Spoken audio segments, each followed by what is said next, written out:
3일 동안 여러분과 말씀 나눴던 게 성령 충만한 글송이었습니다.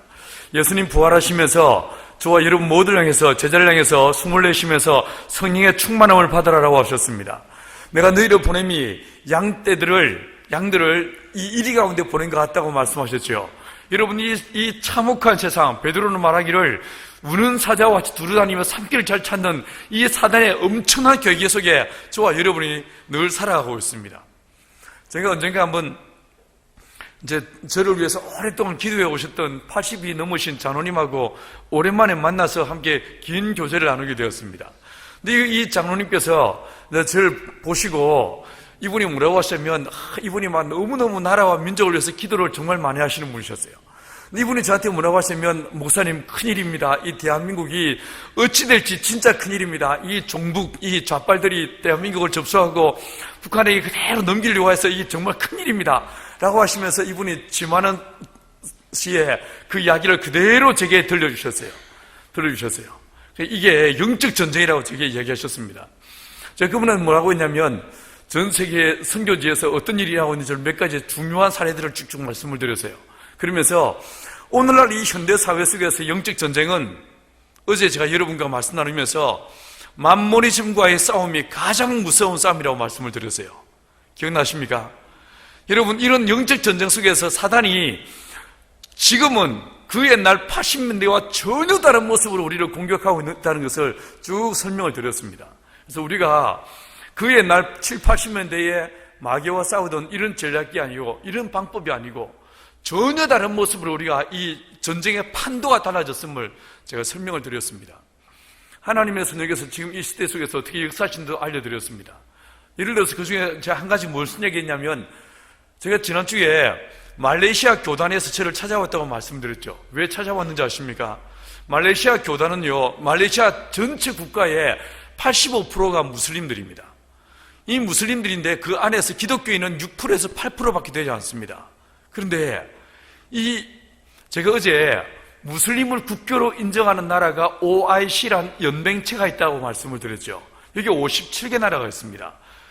이 말레이시아가 이 OIC의 연맹국가의 회장국가였어요. 이 사람들은 아랍 민족도 아닙니다. 아랍어를 쓰는 나라도 아닙니다. 동남아시아에 있는 작은 나라에 불과하지 않습니까?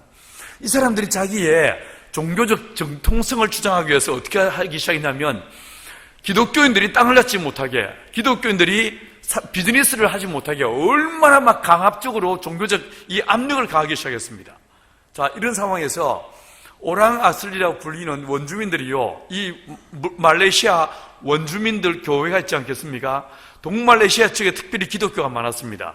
이 동말레이시아에 있는 원주민 교회 목회자가 먹고 살 길이 없어서 교인들을 데리고 집단으로 무슬림으로 넘어가는, 역계종하는 이런 얼토당토한 일이 현재 일어나고 있어요. 여러분, 영적 전쟁은요, 오늘 이 21세기 영적 전쟁은요, 마귀를 쫓고 귀신을 쫓는 이런 이야기에서 끝나는 것이 아닙니다. 지금 뭐하고 있습니까? 비즈니스의 전쟁이에요. 가장 치열한 전쟁은요, 비즈니스입니다.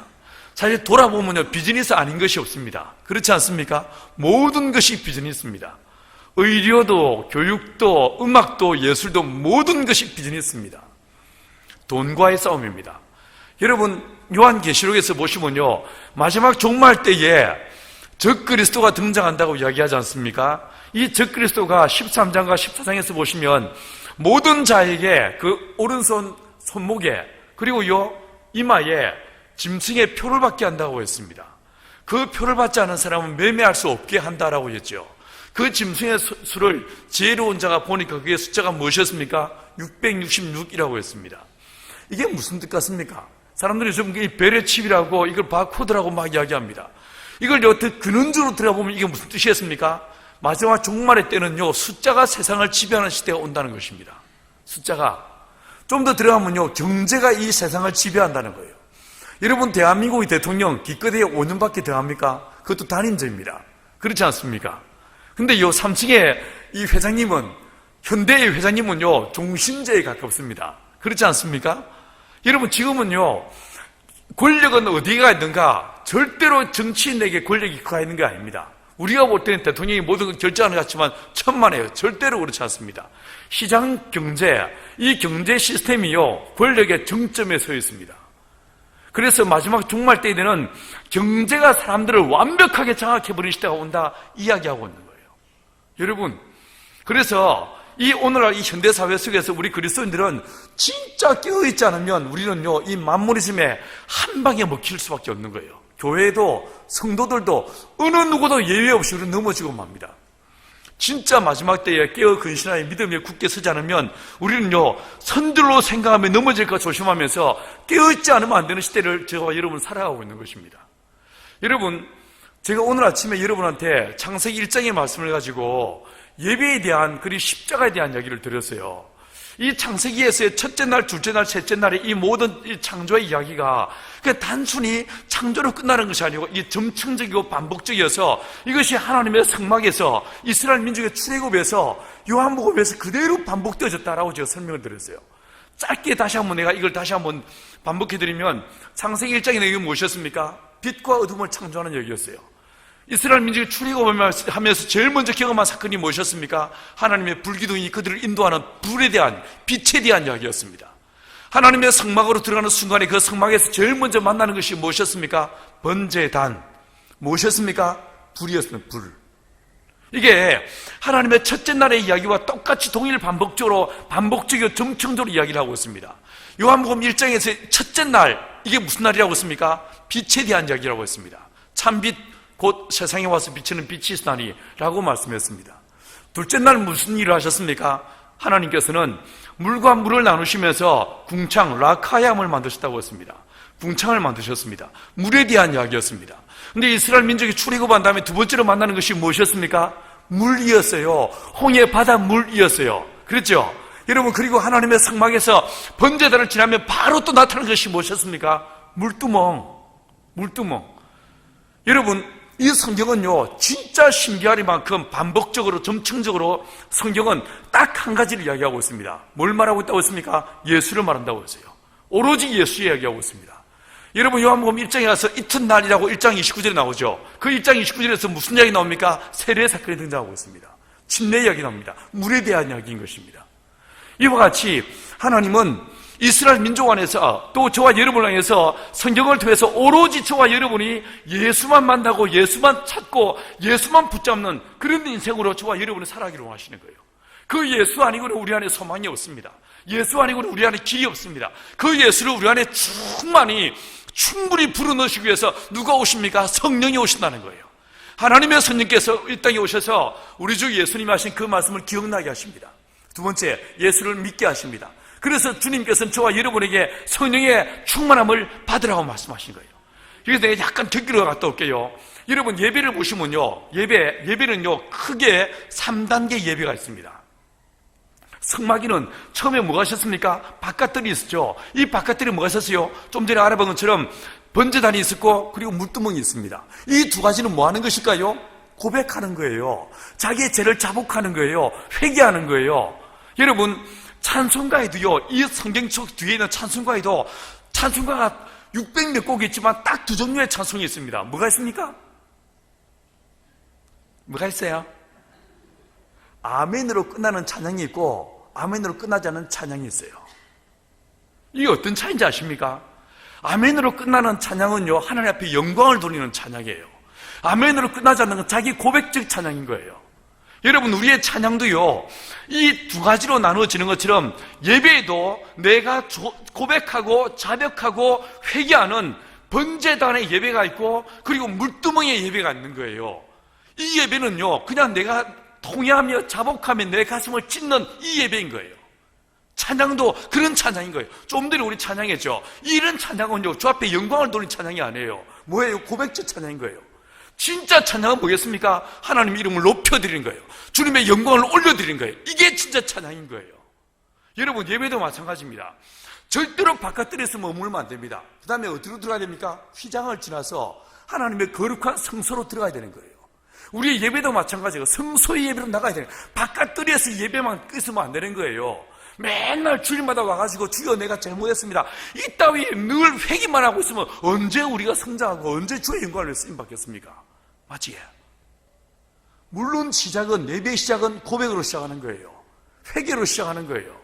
그런데 맨날 회개만 하고 있어. 언제 주를 위해 살고, 언제 주를 위해 전쟁을 하고, 언제 주 앞에 영광을 돌리겠습니까? 고백이 끝났으면 이제 어디로 들어가야 됩니까? 휘장을 지나 성소 안으로 들어가야 되는 거예요. 거기서 뭐 합니까? 떡상에 떡을 지내라고 촛대에 불을 붙이고 금향로에 향을 피워서 하나님을 영화롭게 해야 되는 거예요. 감사가 넘치고 찬양이 넘치고 주의 이름을 부르는 거룩한 예배 가운데로 나아가야 되는 거예요. 찬양은 그래야 되는 거예요. 저 뒤에 전도사들 알겠어요? 무슨 말인지?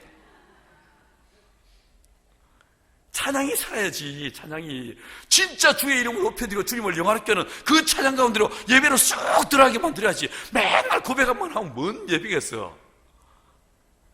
못했다는 게 아니에요. 이 예배에 그 다음 단계가 있다는 거예요. 절대로 고백이 끝이 아니란 거예요. 그건 시작이란 거예요. 예배의 문을 여는 시작이고 그 다음에 뭐 했다고요? 감사를 드리고 찬양을 드리고 하나님의 이름을 높여드리는 거룩한 성소의 예배가 있는 거예요. 이게 끝이겠습니까? 아닙니다. 그게 끝이 아닙니다. 그 다음에 두 번째 휘장을 지나가는 거예요. 이 휘장을 지나서 어디로 들어갑니까? 지성소로 들어가는 거예요. Holy Holiness. 그게 누가 계십니까? 하나님의 임재가 있는 거예요. 주님을 만나는 거예요. 주님을 경험하는 거예요. 하나님의 거룩한 일치, 연합을 경험하는 거죠. 하나님의 임재를 만나는 거예요. 내 영혼을 만지시는 주님의 손길을 경험하는 거룩한 예배, 그 예배로 나가야 되는 거예요. 이게 예배의 완성인 거예요. 맞죠? 여러분, 우리 아름다운 교회 예배가 그런 예배로 나갈 수 있게 되기를 축원합니다. 여러분, 이런 일을 하라고 하나님 우리한테 누굴 보내신다고요? 성령을 보내신다는 거예요. 성령을 보내셔서 저와 여러분이 제일 먼저 뭐 하게 하신다고 했습니까? 예배자로 서게 하신다고 했어요. 기억나십니까? 제가 출애굽을 설명해 드렸어요. 여러분, 이스라엘 민족이 민수기 33장에서 몇 번 장막을 옮겼다고 설명을 드렸습니까? 42번. 왜 42번인가? 그냥 단순한 42가 아니었어요. 완전 수인 40이 아니고 왜 42번인가? 왜 불완전한 숫자인가? 이유가 있다고 말씀드렸어요. 마태복음 1장에서 예수님의 족보에 남아있는 그 계보에 그 인원수가 정확하게 14대 몇 대였어요? 42대. 여러분, 출애굽은 여기서 저기로 하는 것이 아니고 어디로 하는 거라고 했어요? 예수 앞으로 나가는 거라고 했어요. 예수를 만나는 거, 예수를 붙잡는 거. 자, 좀 전에 이제 예배를 말씀드렸죠. 예배에서 회개하고 통회하고 자복한 다음에 감사 찬양을 올려드리고 그 다음 마지막 예배가 뭐라고 했습니까? 하나님을 만나는 예배, 주님을 경험하는 예배, 예수를 만나는 예배, 이 지성소의 예배로 나가야 된다고 했잖아요. 이게 뭡니까? 정확하게 일치하는 거예요. 이스라엘 민족의 출애굽의 역사 맨 마지막 정점이 무엇이라고 했어요? 예수 앞에 나가는 거예요. 여기서 저기로 가는 것이 아니고 예수를 만나고 예수를 경험하고 예수로 충만케 되는 이 예배, 이것이 바로 우리 삶의 여정이고 이게 바로 예배고 이게 교회의 존재 이유라는 거예요. 그러면서 제가 설명드렸어요. 출애굽기, 이스라엘 민족의 출애굽에 대한 이야기가 출애굽기라는 책에 기록되어 있는데 40장의 이야기는 절대로 가나안으로 끝나는 이야기가 아니고 출애굽기 40장은 뭐로 끝났습니까? 하나님의 영광으로 충만한 성소, 하나님의 성막 앞에서 모든 이스라엘 민족의 예배자로 서는 것, 이게 출애굽의 끝이라고 설명드렸어요. 하나님 우리를 왜 불러내셨는가? 왜 우리를 성령으로 충만케 하시는가? 왜 나를 예수 믿게 하시는가? 우리를 누구로 삼기 위해서? 거룩한 예배자로 삼기를 원하시는 거예요. 할렐루야. 저와 여러분은 천국에 갔습니다. 하나님 나라에 갔습니다. 그래서 우리가 해야 될 일이 뭐겠어요? 예배하는 거예요. 예배. 하나님을 기뻐하고 찬양하고 예배하는 거예요. 그 예배자로 주님 우리를 세우시는 거예요. 이게 천국이에요. 그래서 진짜 예배를 우리가 주 앞에 드리게 되면 하나님의 임재를 경험할 수 있게 되는 거예요. 임마누엘을 경험할 수 있게 되는 거예요. 뭔 말인지 알겠어요? 여러분, 이 일을 돕기 위해서, 우리를 이끄시기 위해서 누가 오셨습니까? 성령이 오신다는 거예요. 하나님의 성령께서 오셔서 저와 여러분이 예수 앞으로 거룩한 예배자로 지성소 안으로 우리를 이끌고 들어가시더라는 거예요. 그 일을 위해서 절대로 이건 우리 힘으로 할 수 있는 게 아니라는 거예요. 여러분, 성막은요, 휘장이 드리워져 있었어요. 이 휘장이 얼마나 두꺼웠는지 아십니까? 여러분, 군대 갔다 온 사람들, 군대에서 건빵 드셔보셨죠? 건빵의 그 두께 기억나십니까? 휘장의 두께는요, 건빵 하나의 두께만큼 굉장히 두꺼웠어요. 그냥 이런 얇은 천이 아니었습니다. 굉장히 두꺼운 천이었어요. 이게 예수님이 십자가에 피 흘리시는 순간에 어떤 일이 벌어집니까? 위에서 아래로 찢어져 버리더란 거예요. 하나님의 하늘 보좌 앞으로 나가는 문이 열리더란 거예요. 저와 여러분의 거룩한 예배자로 나아갈 수 있는 문이 열리더란 거예요. 그리고 누가 오십니까? 성령이 오시는 거예요. 성령이 오시는 거예요. 하나님의 성령께서 이 땅에 오셔서 저와 여러분이 하나님 앞에 예배자로 서게 하시고, 그래서 하늘이 아니라 지금 여기서 우리 가운데서 예배를 통하여 하나님의 살아계심을 맛보고 그 생명을 누리고 그 부활의 능력들을 경험하는 이 거룩한 예배자로 하나님 세우시기 위해서 누가 오신다고요? 성령이 오신다는 거예요. 뭔 말인지 알겠어요? 제가 하도 말을 빨리 해서 이게 아침에도 막 말을 하면서 막 설교를 하면서 이 말을 너무 빨리 하니까 내가 이 말을 이분들이 제대로 알아듣으셨을까? 잠도 덜 깼을 텐데 이런 마음이 있었어요. 근데 어떡하겠어요? 시간을 내한테 그것밖에 안 주는데 설교를 한 3시간, 4시간 주면 또 몰라. 한 5시간씩 하라고 하면 내가 나도 좀 천천히 할 자신이 있어요. 근데 딱 1시간 반 이것만 다 끝내드리니까 할 말은 계속 떠오르고 어떡하겠어요? 말을 빨리 할 수밖에 없겠어요? 자, 오늘요.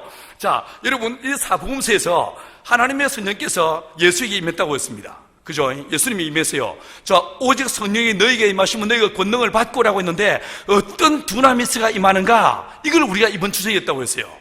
하나님의 성령이 임하시면 저희들을 예배자로 세우시고 뿐만 아니라 세상 속에서 예수의 거룩한 증인으로 살기 위해서, 살게 하시기 위해서 하나님께서 능력을 주신다는 거예요. 힘을 주신다는 거예요. 어떤 힘이 주어지는가? 사복음서는 4가지를 우리에게 설명해 주고 있다고 했어요. 각각의 복음서의 맨 마지막에 나와 있는 예수님의 캐리그마, 예수님의 친언이 정확하게 그 본문의 핵심이고 주제고 결론이라고 말씀드렸어요. 그래서 마태복음, 어제 저녁에 알아봤죠? 여러분, 마태복음 맨 마지막 말씀의 결론이 무엇이었습니까? 하늘과 땅에 모든 권세를 내게 주셨으니 그럼 너희는 가서 모든 족속으로 제자를 삼아 아버지와 아들과 성령의 이름으로 세례를 주고 내가 너희에게 분부한 모든 것을 뭐라고 하시오? 가르쳐, 지키라, 가르친다, 디다케, 가르친다는 말이 나오고 있어요. 자, 이대로 실제로 어제 저녁에 알아보니까 이 사복음서를 헬라어로 쫙 펴놓고 비교 분석해 보니까 진짜 신기하리만큼 이 마태는 습관처럼 디다케, 디다스코, 가르치시고 가르치고 가르치되 이 말을 계속 동일 반복적으로 설명했다고 했어요. 마태가 본 예수님, 마태가 만난 예수님, 마태가 우리에게 들려주고 싶은 예수는 어떤 분이었는가? 하나님의 성령이 예수에게 임하시니까 능력이 주어지고 권능이 주어지는데 어떤 권능이 주어졌다고요? 말씀의 권능이, 가르치는 권능이, 말씀의 힘이 주어지더란 거예요. 여러분, 이 말씀이 살아있습니다. 이 말씀 안에 생명이 있습니다. 이 말씀 안에 생기가 있습니다. 이 말씀 안에 빛이 있습니다. 그래서 하나님은 저와 여러분을 살리기 위해서, 어둠 가운데 있는 저와 여러분을 살리기 위해서 말씀이 뭐가 돼서 오십니까? 육체가 돼서 오시더란 거예요. 그리고 그 당신을 몸을 찢으시고 우리에게 주시는 거예요. 이 떡을 먹으라 말씀하십니다. 이 피를 마시라고 말씀하세요. 여러분, 예수님의 몸은 무엇이 몸이 된 거예요? 말씀이 육신 되신 거 아닙니까? 그리고 주님이 자신의 몸을 주셨다. 우리에게 뭘 주셨다는 거예요? 말씀을 주신다는 거예요. 말씀을 주시는 거예요. 그래서 내가 이 하나님의 말씀을 아멘으로 수용할 때 영접하는 자, 곧 그 이름을 믿는 자에게 하나님의 자녀가 되는 권세가 주어진다는 거예요. 그래서요, 이 말씀을 읽는 자가 복이 있고 듣는 자가 복이 있고 지켜 행하는 자가 복이 있다고 말씀하시는 거예요. 여러분, 이 말씀을 듣기를 힘쓰는 저와 여러분 되기를 축원합니다. 날마다 주의 말씀을 묵상하고 날마다 이 말씀을 아멘으로 화답하면서 암송하고 이 말씀을 붙잡고 더 나아가서 이 말씀은 명령으로 주어진다고 말씀을 드렸습니다. 이 명령은 반드시 우리에게 뭘 요구한다고 했어요? 순종을 요구한다고 했어요. 믿으시면 순종하십시오. 안 믿으시면 복종하시라고 했어요. 할렐루야. 역시 우리 권사님들입니다. 여러분, 믿어지면 순종하시고 안 믿어지면 복종하라고 말씀을 드렸어요. 이럴 때에 이 말씀 안에는 거룩한 약속이, 생기가, 생명이, 영이 내 안에 들어와서 우리를 살리게 된다는 걸 말씀을 드렸어요. 여러분, 이 은혜가 여러분 안에 있게 되길 축원합니다. 이 아름다운 교회가 말씀으로 충만한 교회, 말씀으로 소문나는 교회, 고넬료의 집에서 그랬던 것처럼 말씀을 나누는 가운데 결박이 풀어지고 귀신이 떠나가고 문제가 해결되어지고 예수가 보여지고 예수를 만나는 은혜가 이 교회 안에 있게 되길 간절히 소망합니다. 여러분, 말씀이 사람을 살립니다. 말씀이 가정을 회복시키게 되었습니다. 말씀이 민족을 살리게 되었습니다. 묵시가 없으면 백성이 방자히 행한다고 했습니다. 하나님의 말씀, 이 말씀이 우리의 소망이고 이 말씀이 우리의 생명이 되십니다. 말씀만 붙잡는 저와 여러분 되길 축원합니다. 자, 그러면요, 마가는 뭐 말하고 있을까요? 자, 16장 17절 이하의 말씀을 같이 읽어보십니다. 17절 18절 같이 읽습니다. 시작. 이런 표적이 따르리니 곧 저희가 내 이름으로 귀신을 쫓아내며 새 방언을 말하며 뱀을 집으며 무슨 독을 마실지라도 해를 받지 아니하며 병든 사람에게 손을 얹은 적 나으리라 하시더라. 자, 우리가 패턴이 하나 있었습니다. 각각의 복음서의 맨 마지막에 나와 있는 예수님의 친언, 예수님이 직접 하신 마지막 말씀, 이 말씀이 뭐라고 했어요? 그 본문에, 그 책의 결론, 주제, 핵심이라고 제가 설명을 드렸어요. 자, 그런데 이 마가복음은 맨 마지막에 어떤 내용을 끝에 맺고 있습니까? 이적과 표적을 들려주고 있어요. 그렇죠? 귀신을 쫓고 방언을 말하고 뱀을 짚고 독을 마시고 그리고 병든 자에게 손을 얹어서 낫는다, 이 이야기를 하고 계십니다. 자, 주님은 이 마가복음을 통해서 하나님의 성령이 임하셨을 때에 예수님 안에 생명의 능력이 주어진다고 이야기하고 있는 거예요. 하나님의 성령, 그분은 생명의 영이십니다. 그 성령이 임하시면 예수 안에 없던, 우리 안에 없던, 저와 여러분의 없던, 세상에 없던 부활의 생명이 성령으로 말미암아 우리 안에 부어진다는 거예요. 그래서 그 생명으로 승리하는 삶을 살게 된다는 거예요. 자, 여러분, 이적을 보시면요, 크게 5가지로 카테고리로 구분되어집니다. 첫 번째 뭐가 있냐면요, 치유 이적이 있어요. 이 치유 이적이 뭐겠습니까? 병든 자를 고치는 이야기입니다. 이게 전체 성경에서 18개가 나옵니다. 그 다음 두 번째, 자연 이적이라고 해서 급식 5병이요 7병이요 혹은 바람과 파도를 잠잠케 하시는 이런 자연 이적이 있습니다. 세 번째 뭐가 있냐면요, 축사 이적이 있습니다. 이 축사는 돼지 축사를 말하는 게 아니에요. 이 귀신을 쫓는 걸 이야기합니다. 귀신을 쫓는 이야기가 이게 6개가 등장합니다. 그 다음에 소생 이적, 죽은 자가 살아나는 이야기가 있습니다. 이게 있고, 그 다음에 또 5번째는 뭐가 있습니까? 징벌 이적이라고 해서 무화과나무를 뿌리째 말려 죽이는 이런 사건이 등장하고 있습니다. 이게 5가지가 있는데 보시면요, 요 5가지로 카테고리로 구분되지는 이 이적이 각각의 복음서에 몇 번 나오는지를 한번 분석해 봤습니다. 보세요. 먼저 이적 자리의 출처를 보시면 Q 자료에서 2개가 나왔습니다. 마가복음에 16개, 마가복음에 나오는 게 2개 해서 토탈 마가복음에 총 18개가 등장합니다. 마태는 스페셜 자료가 3개밖에 없어요. 누가는 하나, 다음에 특수자료가 5개가 있습니다. 요한은 특수자료가 6개가 있어요. 여러분 분석해 볼까요? 마가복음은요 16장까지 있습니다. 그렇지 않습니까? 거기에서 총 몇 개 나온다고요? 18개. 그 다음에 마태복음은요 총 20개 있습니다. 이 20개 중에서 마가복음에서 빌려온 게 15개 있어요. 15개. 분량 28장까지 있습니다. 근데 그 중에서 20개 있습니다. 누가복음은요 20개 나오는데 마가복음에서 빌려온 게 12개입니다. 특수절은 6개 있습니다. 자, 이리 보십시오. 요한복음 9개 있는데 마가복음에서 온 게 2개, 누가복음에서 온 게 1개, 그리고 특수절과 6개 있어요. 여러분, 전체 이적 35개 중에서 마가복음에 나오는 게 무려 18개입니다. 마태복음에만 나온다는 스페셜 자료는 5개, 누가는 8개, 요한은 6개 있어요. 어떻습니까? 압도적으로 마가복음이 굉장히 많은 이적을 다루고 있는 거예요. 분량을 보시겠습니까? 마태는 전체가 28장 1071절까지 있어요. 누가는 24장 1151절까지 있습니다. 근데 요한은요 21장 879절이에요. 근데 마가는 어떤지 아십니까? 16장에 678절밖에 되지 않습니다. 거의 누가복음의 반밖에 안 됩니다. 근데 어떻습니까? 이 누가복음은 전체 자료주에서 스페셜 자료가 6개밖에 없는데 마가는 몇 개 있다고요? 18개. 얼마나 많은 이적이 이 마가복음에 나와 있는지 모릅니다. 여러분, 마가는요 예수님의 제자, 사도가 아니었습니다. 예수님의 제자였습니다. 마가 요한은요 엄청 부잣집 아들이었어요. 그 마가 요한의 어머니 집에 다락방에요 몇 명의 사람들이 앉을 수 있었습니까? 120명. 제가 여러분들한테 그런 집에서 사시냐고 묻지 않겠습니다. 그런 집을 보신 적이 있으세요? 다락방이야. 아니, 다락방은 아니고, 더 쉽게 이야기할게요. 여러분, 거실에 120명이 앉을 수 있는 거실을 갖고 있는 집이 있으세요? 없지요? 마가 요한은 진짜 부잣집 아들이었어요. 정말 부유한 집 아들이었습니다.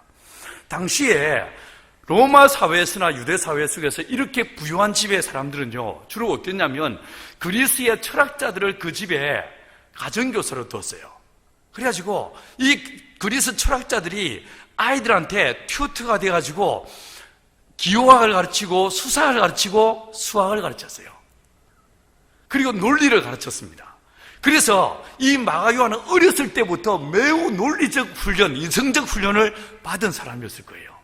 이러다 보니까 이 사람이 봤을 때, 마가 요한이 봤을 때 자기와 나이가 비슷한 또래에, 그것도 갈릴리의 시골 사람인 예수님이 무슨 말을 하긴 하는데 그 말은 아마 이 마가 요한의 귀에 잘 들어오지 않았던 것 같습니다. 왜요? 너무 영적인 말이니까. 왜요? 너무 비약이 심해. 뭔 말인지 모르겠어. 그런데 이 마가 요한의 눈에 보인 예수님은요, 어떤 게 그의 그를 깜짝 놀라게 만드냐면 자기와 비슷한 또래의 사람인데 그가 손만 대면 귀신이 떠나가는 거예요. 그가 손만 대면요, 병문자가 치유되는 거예요. 예수님, 도대체 저 안에 뭐가 있는지 모르겠지만 예수님 안에 강력한 뭔가가 있어가지고 그가 손을 대면 문둥이가 깨끗게 되고 죽은 자가 살아나는 놀라운 이적이 일어나더라는 거예요. 이 마가 요한의 눈을 확 빼앗은, 마음을 빼앗은 예수님의 포인트는 무엇이었는가? 예수님의 그 이적을 하는 능력이었어요. 그래서 이 마가 요한은 책을 쓰면서 자기가 만난 예수, 자기가 경험한 예수를 우리에게 들려주는데, 저 똑바로 해라, 방해하지 마라. 저것들이 지금 정신이 있나 여러분, 이 마가 요한이 본 예수님은 자기와 비슷한 또래의 사람인데 그 예수 안에 강력한 그 뭔가가 힘이 있어가지고 그가 말한 저 귀신이 떠나고 문둥이가 깨끗게 되고 병든 자가 치유되는 진짜 신비한 힘이 있더란 거예요. 이 이야기를 들려주고 있는 거예요. 내가 만난 예수님은 하나님의 성령이 충만함을 받으시니까 그 예수님이 귀신을 쫓아서 손만 대면 병든 자가 치유됐다? 그분은 진짜 놀라운 능력을 가지신 분이었어 라고 이야기하고 있는 거예요. 뭔 말인지 알겠시요? 여러분, 이 말 들으면요, 우리가 이 사복음서 안에서 예수님이 귀신을 쫓고 병든 자 치유하는 걸 읽으면요, 아이고 이거야 예수님이 하나님의 아들이니까 그렇지 난 아니요, 이래 생각이 쉽습니다. 천만의 만만의 콩떡이 옵시다. 절대로 아닙니다. 예수님, 그분은 하나님의 본체이시나 하나님과 동등됨을 취약해서 여기지 않으시고 어떻게 했습니까? 완벽하게 자기를 비우셨어요. 완벽하게. 얼마나 자기를 비웠습니까? 빛이 어둠에 비치되 어둠이 깨닫지 못할 정도로 완벽하게 자기를 비우셨습니다. 나와 똑같은 사람이 되셨습니다. 근데 그가 세례 받으시고 물에서 올라오실 때 누가 임했습니까? 성령이 임하시더라고요.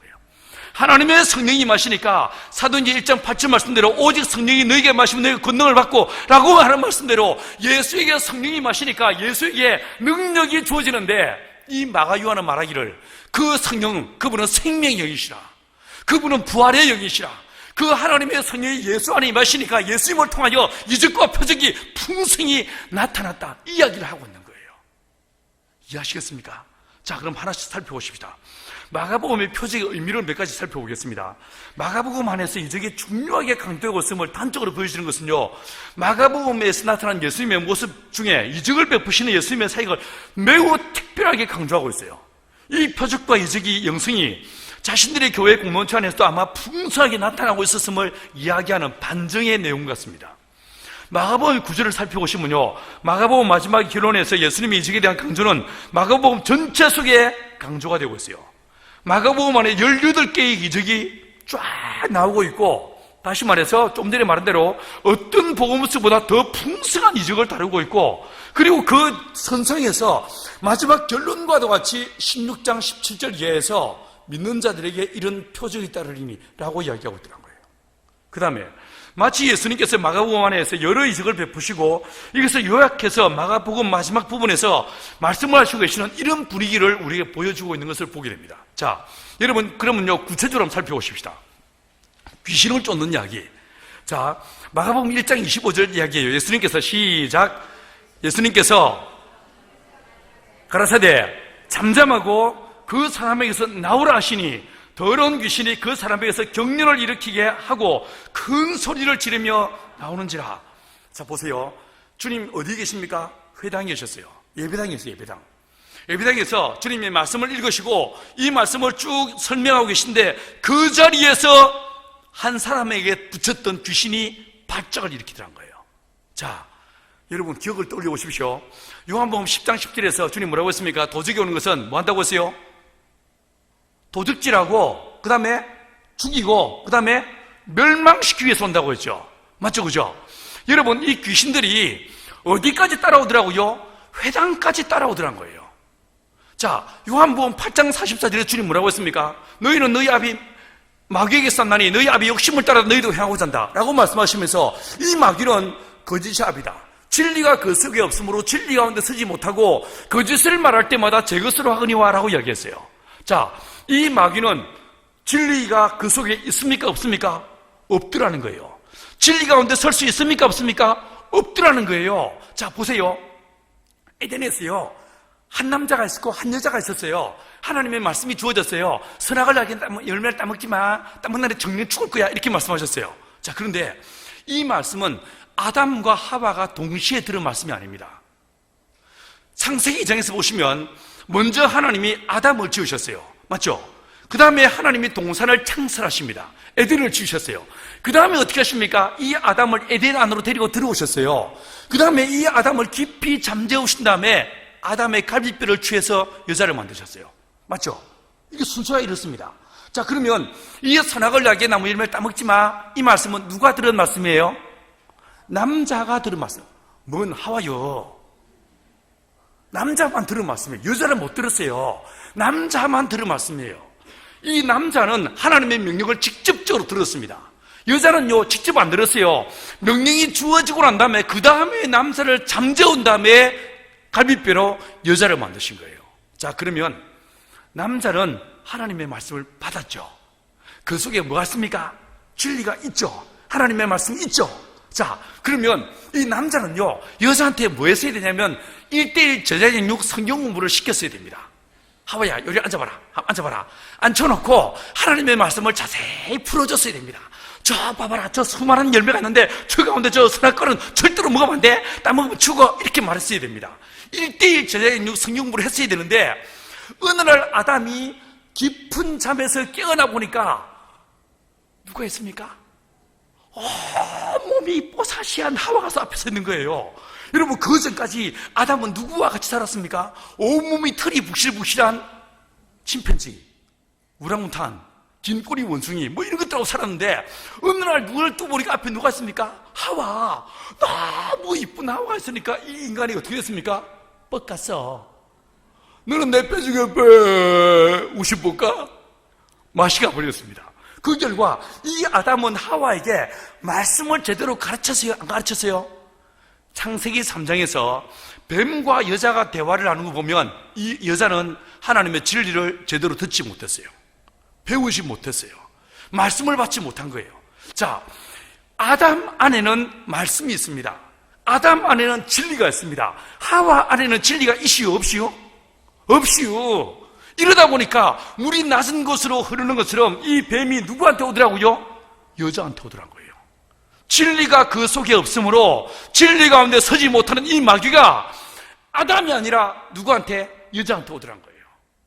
저와 여러분이 말씀으로 서지 못하면, 하나님의 진리로 깨어있지 못하면, 하나님의 거룩한 말씀 가운데 내 영혼이 충만케 되어 있지 않으면, 내 마음이 비어있으면 누가 온다고요?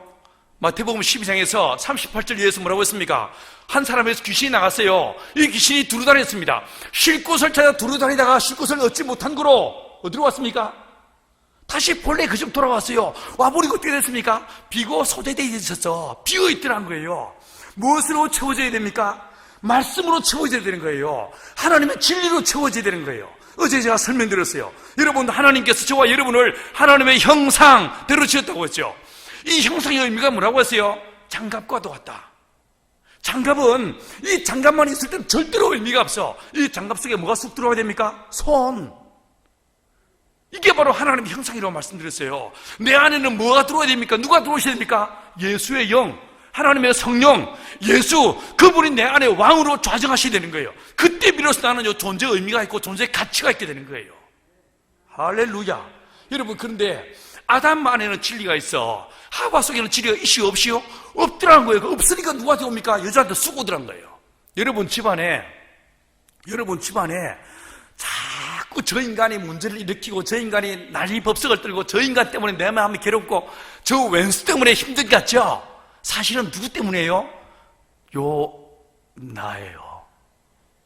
나. 그래서 성경에 요나스가 있는 거예요.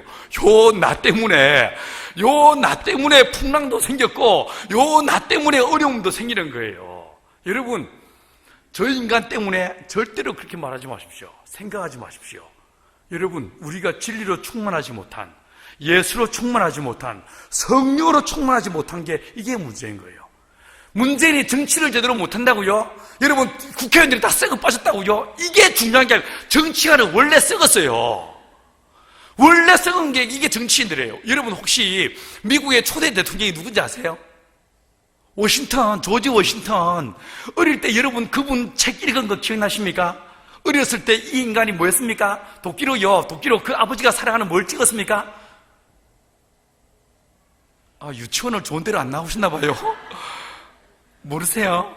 이 조지 워싱턴이 그의 아버지가 아끼던 이 벚나무 한 그루를 도끼로 잘랐는데 이 아들이 아버지 내가 했습니다라고 고백했다고 했지 않았습니까? 기억 안 나세요? 이 이야기가 왜 중요한 이야기고 이게 왜 위인전에 들어와 있겠습니까?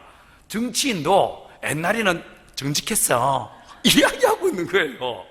지금은 안 정직하더라도 옛날엔 정직한 적 있었어 이야기하고 있는 거예요. 원래 정치가들은 썩었어요. 여러분, 정치가 문제가 아닌 거예요.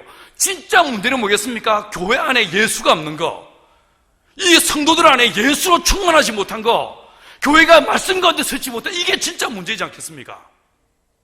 안 그래요? 여러분, 하나님은 저와 여러분을 세상의 빛이라고 하셨어요. 정치인들을 보고 빛이라고 말씀하신 적이 없어요. 국회의원들을 세상의 빛이라고 말씀하신 적이 없어요. 하나님은 이 교회가, 성도들이, 여러분이 바로 당신이 세상의 빛이라고 말씀하셨어요. 우리 안에 진리로, 말씀으로, 하나님의 생명으로, 예수의 십자가의 피로 충만하지 못한, 이게 진짜 문제라는 거예요. 이래서 세상이 더럽고, 이래서 세상이요, 이게요, 난리 법석을 떨고 있다는 거예요. 사랑하는 여러분, 우리 안에 오직 예수로만 충만한 역사 있게 되기를 소망합니다. 자, 다시 들어갑니다. 여러분, 이 마귀가, 이 귀신이 어디까지 따라옵니까? 교회까지 따라와요. 왜 왔습니까? 말씀을 듣지 못하게 하려고. 그죠? 한 사람 속에 들어와서 어디까지 따라왔어요? 회당까지 따라오더란 거예요. 따라와가지고 말씀 듣지 못하게, 딴 생각나게, 졸리게, 음악 생각나게, 자꾸 하나님의 말씀에 집중하지 못하게, 바른 예배대로 서지 못하게 끊임없이 방해하더란 거예요. 그런데 하나님의 진리가 선포되어짐에, 예수의 말씀을 입술을 통해서 하나님의 진리가 선포되어짐에 어떤 일이 벌어집니까? 그 사람의 귀를 틀어막고, 그 심령을 틀어막고 있던 귀신의 결박이 풀어져 버리고 떠나가더란 거예요. 이 진리의 힘이, 이 예수의 말씀의 힘이 저와 여러분 안에 충만한 은혜가 있게 되기를 축원합니다. 할렐루야. 여러분, 이 말씀이 얼마나 힘이 있는지, 이 말씀이 얼마나 힘이 있는지 예수님 안에 덤빈 게 아닙니다. 딴 사람 속에 있는 귀신이 예수가 말씀하신데 그 말씀의 힘과 권세 앞에서 귀신이 떠나가 버리더란 거예요. 이 은혜가 우리 안에서 경험되어지기를 축원합니다. 여러분이 예배드리러 여기 나왔는데 엄청 뭐가 속이 복잡하고 머리가 지끈거리고 아파. 그런데 말씀을 듣는 중에 찬양하는 가운데, 기도하는 가운데 머리가 순케 되어지고 문제가 해결되어지고 정리가 되는 느낌이 있으시오, 없으시오? 있죠. 딱 이 경우인 거예요. 안 그래요? 그렇다는 거예요. 말씀은 권세가 있고 말씀은 힘이 있어서 이 말씀을 듣는 자가 복이 있다고 성경은 말하고 있는 거예요. 자, 그 다음 보십시오. 5장 8절. 자, 이는, 자, 시작. 예수께서 이미 저에게 이르시기를 더러운 귀신아 그 사람에게서 나오라 하셨습니다. 제가 귀신을 처음 쫓은 게요, 고등학교 2학년 때였어요. 제가 첫날 간증한 대로 고1 2학년 때 성령의 충만한 경험하고 난 다음에 내가 너무 기뻐가지고 이 감사, 이 감격과 이 은혜를요 내 형제들과 나누고 싶었어요. 그래서 그 후배들, 동기들 모아가지고 토요일마다 기도회를 시작했습니다. 토요일날 교회 와가지고 교회 청소 다 하고 교회 안에 앉아가지고 우리끼리 막 기도하는데, 기도하다가 교회에서 쫓겨났습니다. 기도하다가 이것들이 공부를 안 하고 맨날 교회 와서 이건 떠든다고 목사님 우리를 쫓아내셨어요. 기도는 하고 싶고 어떻게 할까 고민하다가 산으로 왔습니다. 산에 갔을 때에, 숲에 갔을 때에 딱 기도하기에 한 10명이 모이기에 딱 좋은 데가 어딘지 아세요? 공동묘지. 무덤이 있고 거기에 잔디밭이니까 모이기 얼마나 좋아요. 그래, 거기에 앉아서요. 거기에 앉아서 이제 이 토요일만 되면 거기서 이제 기도하기 시작했습니다. 막 기도하는데 어느 날 한 자매 입에서, 내 후배 여자 자매 입에서 걸쭉한 남자 목소리가 나오기 시작한 거예요. 어이구, 어메 얼마나 무서운지. 근데 이 10명이 다 엄마야 하면서 난 저 목소리 더 무서워서 엄마야 난리를 피우는데 다들 내보고 책임을, 내가 뭐 네가 오빠 네가 해야지 뭐 이러는데 내가 뭘 해요. 근데 딱 보니까 내가 이 문제를 해결하지 않으면 안 되겠어. 이게요, 내가 오자고 했고 내가 기도하자고 했고 내가 여기서 기도하기 딱 좋다고 내가 불렀으니까 내가 뭔가 원인 제공자였어. 여러분, 나도 진짜 무서워 죽겠는데 떨리는 목소리로 귀신아, 제 목소리도 떨렸어. 이 상황에서 내가 어떻게 될지 모르겠는데, 이게 내가 어떻게 될지 모르겠는데, 그 순간에 머리를 막 굴려보니까 예수님께서 이 본문이 떠오른 거예요. 마가복음 5장 8절이 떠오른 거예요. 예수님 뭐라고 했어요? 더러운 귀신아, 그 사람에게서 나오라. 이렇게 말씀하시더라고요. 그래서 떨리는 목소리로 귀신아, 더러운 귀신아, 이 사람에게서 나오라. 이랬습니다. 또만 이 귀신이요, 간다! 그러는 거예요. 어이구, 뭐매? 그날 그 귀신이 떠나갔어요. 할렐루야. 여러분 귀신 쫓는 건요, 여러분의 신앙의 깊이와 넓이와 높이와 아무런 관계없이요. 귀신은요, 여러분의 경건의 능력으로 쫓는 것도 아니고 여러분의 영성의 힘으로 쫓는 것도 아닙니다. 뭐로 쫓는 것입니까? 주님 아까 마가복음 16절 17절에서 내 이름으로 귀신을 쫓아내며, 할렐루야, 무엇으로 쫓아낸다고요? 예수 이름으로. 예수 이름으로. 여러분, 이 예수 이름이요, 자, 한번 이 말씀은 여기 없으니까 한번 찾아보십시오. 요한복음 17장 11절 12절 두 줄 한번 찾아보세요. 요한복음이에요. 성경을 안 갖고 있는 분들 계시죠, 그죠? 뭐 어떻겠습니까? 혹시 친절한 금자씨께서 띄워주시겠습니까? 저 인간들이 턱 깨고 딴짓하고 있어. 요한복음 17장 11절 12절 자, 같이 읽습니다. 빨리 띄워. 요한복음은 누가복음 뒤에 있습니다. 출애굽기 앞에 있는 게 아니에요. 자, 요한복음 17장 11절 12절 같이 읽어볼까요? 같이 시작. 더지 하지 않고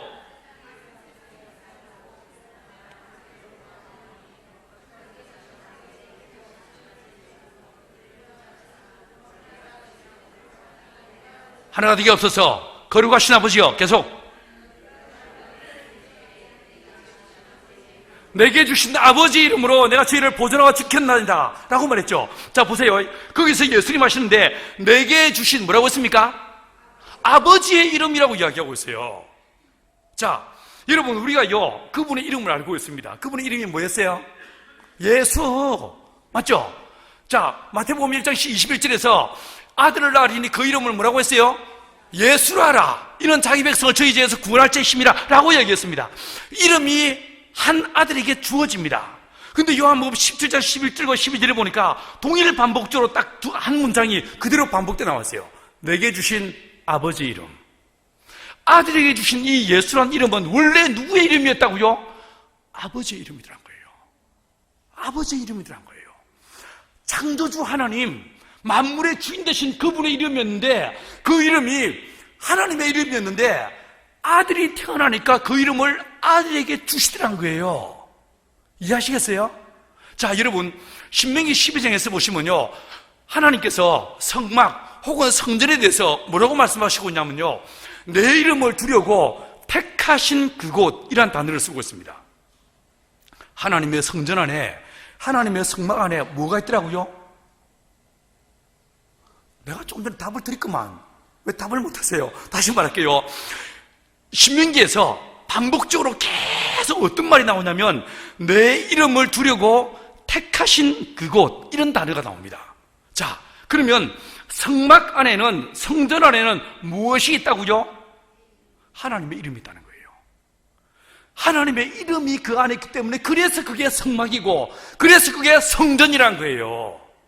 이해하시겠습니까?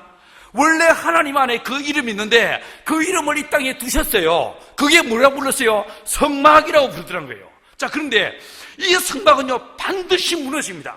성막이 무너지면 뭐가 세워집니까? 성전이 세워집니다. 맞죠? 자, 성막 안에 있던 이름이 성막이 무너지고 성전이 세워지니까 하나님의 이름이 어디로 옮겨졌겠습니까? 성전으로 옮겨졌겠죠. 자, 요한복음 2장 21절에 보니까 예수님께서 저 성전을 보고 뭐라고 하십니까? 저 성전을 헐라 내가 사흘 만에 다시 일으키리니 라고 이야기하십니다. 자, 성전 안에 하나님의 이름이 있었어요. 근데 예수님이 오셨어요. 누구의 이름을 오셨다고요? 하나님의 이름으로. 성전 안에 있던 그 하나님의 이름이 이제 누구한테 온 것입니까? 예수 안에 오더란 거예요. 예수 안에 왔으니까 저 성전은 필요 있습니까? 없습니까? 없이요. 무너지는 거예요. 무너지는 거예요. 자, 그런데 우리 예수님께서 성전된 우리 주 예수께서 십자가에서 그 몸이 찢겨져 버립니다. 성막이 무너졌던 것처럼 성전이 무너졌던 것처럼 예수의 몸도 찢겨지는 거예요. 예수의 몸이 찢겨지니까 예수 안에 있던 그 하나님의 이름이 어디로 옵니까? 우리 안에 오는 거예요. 요한복음 1장 12절에서 뭐라고 했습니까? 영접하는 자, 곧 그 이름을 믿는 자들에게, 영접하는 자, 곧 그 이름을 믿는 자들에게 우리가 예수를 영접하는 순간에, 예수를 믿는 순간에 내 안에 뭐가 들어온다고요? 하나님의 이름이 들어오게 되는 거예요. 이해하시겠습니까? 여러분 안에 뭐가 있다고요? 하나님의 이름이 있다는 거예요. 이 말씀 한번 찾아보십시오. 요한복음 16장 24절 한번 펴보세요. 요한복음 16장 24절. 딱 이 속도로 해서 한 4시간 정도로 확 그냥 해버리고 싶은데 아니야. 미치겠시오. 자, 읽어보십니다. 16장 24절 같이 했습니다. 시작. 내 이름으로 아무것도 구하지 않았으나 이제는 내 이름으로 구하라. 그리하면 이루리라. 자, 여러분, 너희가 전에는 내 이름으로 아무것도 구하지 않았다. 왜요? 우리 안에 하나님의 이름이 없었으니까. 여러분, 그 이름은요 하나님의 성전이 독점하던 이름이었어요. 여러분, 성막 안에 있던 그 이름이 하나님의 성전으로 옮겨졌고 성전 안에 있던 이름이 누구 안에 왔습니까? 예수 안에 와 있더란 거예요. 근데 그 예수님만 독점하던 그 하나님의 거룩한 이름이 이제는 누구 안에 있습니까? 우리 안에 있는 거예요. 내 안에 있는 거예요. 내가 그 이름으로 기도할 수 있는 거예요. 내가 그 이름으로 선포할 수 있는 거예요. 내가 그 이름으로 하나님을 영화롭게 할 수 있게 되는 거예요. 할렐루야. 자, 한번요 오른손에 딱 등을 주시고 날 따라해 보십시오. 내 안에 예수의 이름이 있다. 시작. 내 안에 예수의 이름이 있냐? 이게요, 이건 얼마나 가공할 만한 힘인지 모릅니다. 여러분이 혹시요 로또 당첨돼가지고 한 1,000,000원, 이게 돈이요 목돈이 내가 노력하지 않았던 그냥 확 호박이 능군지 굴러들어가지고 큰 돈이 내 동창에 팍 찍혀서 이때 그 기분 좋은 느낌 안 겪어봤으면 모르세요? 여러분, 이거보다 한 10,000배, 1,000,000배 좋은 게 이게 뭐겠습니까? 예수 이름인 거예요. 너희가 전에는 내 이름으로 아무것도 구하지 않았으나 이제는 무엇이든지 원하는 대로 구하라. 그러면 이루리라. 할렐루야. 주님 우리에게 뭘 주신 거예요? 백지수표를 주신 거예요. 백지수표를.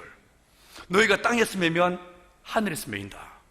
너희가 땅에서 풀면 하늘에서 풀린다. 진짜 놀라운 기도의 권세가 주어진 거예요.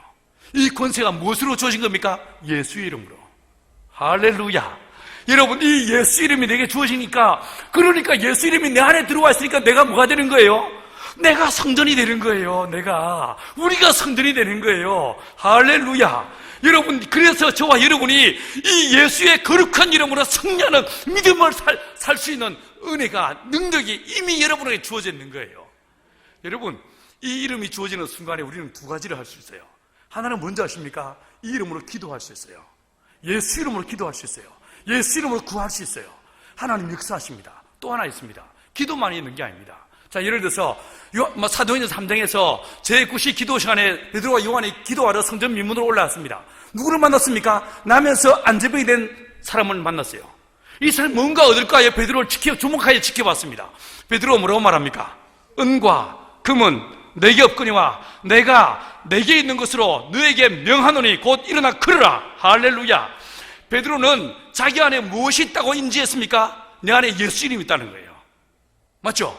나는 은도 없어, 금도 없어. 그러나 내 안에 뭐가 있다고요? 예수의 이름이 있다는 거예요. 이 예수 이름으로 명하노니 일어나 걸으라. 어떻게 합니까? 벌떡 일어나더라는 거예요. 여러분, 자, 이 장면을 다시 떠올려 보세요. 베드로가 이 사람을 붙잡고 튀기면서 기도했습니까? 금식했습니까? 아니요. 뭐 했습니까? 선포했어요. 우리가 안에 예수 이름이 주어지는 순간에 우리는 두 가지 할 수 있습니다. 하나는 뭐 할 수 있습니까? 기도할 수 있어요. 또 하나 뭐 할 수 있습니까? 선포할 수 있어요. 선포할 수 있어요. 너희가 땅에서 매면 하늘에서 매인다. 땅에서 풀면 하늘에서 풀린다. 선포할 수 있다는 거예요. 여러분의 자녀를 위해서 축복할 수 있다는 거예요. 여러분이 이 나라와 민족을 위해서 선포할 수 있다는 거예요. 저 38처럼 무너지를 지어달라고 선포할 수 있다는 겨. 귀신들을 보고요, 귀신이 막 괴롭혀, 질병이 괴롭혀, 가난이 날 괴롭혀, 슬픔이 날 괴롭혀. 이러면 이때 주자 고쳐주세요. 이것도 되지만 또 하나 방법이 있다. 채널이 두 개라는 거예요. 또 하나 뭐 할 수 있습니까? 선포할 수 있다는 거예요. 내가 예수 이름으로 하노니 내게서 이 절망은 떠나갈지어다, 슬픔은 떠나갈지어다. 선포할 수 있다는 거예요. 오늘날 우리가요, 이 예수 이름에 이 무지막지한 강력한 이 은혜와 능력이 우리에게 주어졌음에도 불구하고 우리 이 은혜를 잊고 사는 거예요. 마치 은혜를 받지 않은 처럼, 마치 내 안에 아무 능력도 주어지지 않은 사람처럼 우리는 실패자로 살아가는 거예요. 여러분, 우리 안에 예수 이름이 있습니다.